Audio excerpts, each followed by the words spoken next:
Hello and welcome to today's video. We're going to talk about post-appointment system. There's gold in them dar leads. Now systems, of course, are going to allow you to stop overthinking and start acting. They're going to give you structure and motivation, be more efficient, create routine, create forecast, be more accountable, and repeatable. As with all the other videos, if you're not going to fully commit, you can stop watching now.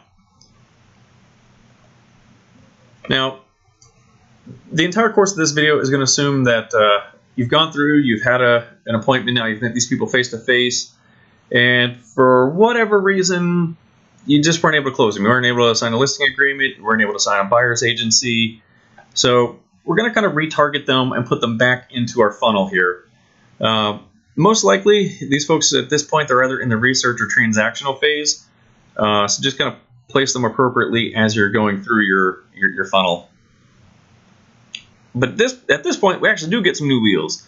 There's a lot of ways to follow up in a database. There's a whole lot of stuff in there, but agents as a whole are absolutely terrible at it, and they leave a lot of opportunity at the table, and we're not going to do that. Now, after every face-to-face meeting, write and mail a thank you card. That outsized impact for a little bit of ink and a 50-cent stamp will help you win business. It makes you memorable that you took the time to write a thoughtful note and send it out. So go ahead and take advantage of that. It's incredibly cheap and easy. Now, that person, they just didn't choose you for some reason at that moment.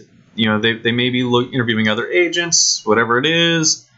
We're going to need to follow up with them. And so go ahead and put them right back in your prospecting schedule. After your meeting, I'm sure you took notes and you added them into CRM. So when they pop up in your contact again, just put them right in your daily prospecting schedule. Just treat them like any other lead at that point. Remember, 97% of text messages are opened and read immediately. These folks, they already know you, they already like you, and they're probably going to be expecting a contact from you. Now, just to kind of bring this up again, this basic prospecting and retargeting is so valuable. There are thousands of agents across the country who are willing to spend big bucks to have someone else do it for them. And they have a waiting list. It's that important that so many people are willing to pay them thousands of dollars. They have a waiting list. Don't be that agent. Go ahead and follow up on your own and make it happen. Just make sure you're updating your CRM as you go. Now, at this point, I'm going to assume that that client, they make terrible life decisions, and they've chosen to go with another agent. That is unfortunate, but it's not the end of the story. Even the best of agents, the slickest of salespeople, the most likable person in the world is not going to please everyone. And so we're going to stay in contact with those clients and those potential clients, and we're going to follow up. I'm not telling you to break the NAR ethics code or violate your MLS rules and what you can and cannot do. But we're going to follow up with these folks. You've spent a lot of time, some money, and a lot of energy to get here. We're not letting go just because they chose, poorly to go with some other agent. Even at this point, you're still going to have to make a lot of contacts. That part hasn't changed. That's just the nature of the business. Hey, look, it's more people saying the same thing. Yeah, you got to contact people a whole bunch.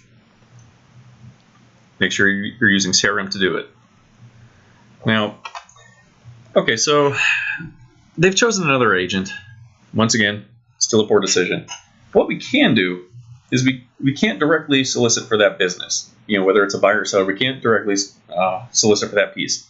If they've chosen another agent to list with, we can't try to solicit that listing. If they've chosen another agent to be their buyer's agent, we can't solicit that.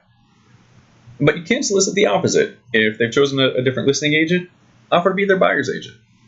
If they've chosen another buyer's agent, don't forget to remind them of the fantastic value proposition that you have on the listing side. That's totally allowable. You can also follow up and contact them, let them know other things that are going on just with the market in general, anything that's bought or sold in their neighborhood, anything that you're doing in particular. It's really just staying top of mind for them. It's staying systematic, whether it's 30 days, 60 days, 90 days, 74 days, whatever that system that you're putting together is, just make sure that you're contacting these folks again and again. that listing may not sell. And if you're the one staying in contact with them, there's a good chance you're going to win it. And put yourself in that seller's shoes. They've gone through all this work. They've gone through all this hassle. For whatever reason, the house hasn't sold. They're ready to put it back in the market. Are they going to start that whole process of interviewing agents over and over again? Or are they going to choose you because you've been following up with them? They know you. They already like you. Like, all right, you were so close last time. Let's give that guy a shot. He was pretty good. He's followed up. He's been systematic with it. They're going to choose you. It's an easy no-brainer. And at this point, you haven't really done a whole lot extra. You just put a few minutes in here and there to stay in touch. So it's a great, easy way to win some extra business. Now, the other part of that, okay, so even if they do successfully sell with that other agent, or they by sheer luck happen to use them in a purchase of a new home, you still have their contact information. You've still been reaching out to them. You still know them. You can still pull them into your sphere and generate referral business from them. Okay, yeah. So if you think about it, most agents, they tend to drop off after the transaction's done. There's that stat that floats around all the time about 88% of people being willing to use their same agent and only 11% actually doing it. Fill in that gap. Become that resource. Go ahead and give them a welcome to the neighborhood basket with your neighborhood map with all your info on there, or kind of all that other stuff that we talked about in some of the other videos. It's a good chance to convert them. And then in the future, as they're talking to their friends and family, they're going to give you the referral. They're not going to give the agent who disappeared on them. They're not going to get that business. So go ahead and be there. And then 3 to 5 years when they're ready to sell, who are they going to call? The guy that ghosted them 3 years ago, or you, who the agents had stayed in touch with them. I mean, you know where they are. You know their new address. You have their phone number, their name. I mean, you're a familiar source with them. Use it. It's really about leveraging all of those wonderful leads and contacts, everything that you're getting through Readify. So, it didn't sound like we covered a whole lot in this video, but we actually did. We talked about making sure that we're setting up systems to follow up with people even if they have chosen another agent. Things we can and can't really do there, and it's being consistent with it. And even if you don't win the immediate business, if you can put them back in the top of that funnel and into the aspirational phase, or just kind of cultivating them through time, you're going to win them later. And that's really what this is all about. It's a long game, and it's really about creating a business and systems. So thank you for watching.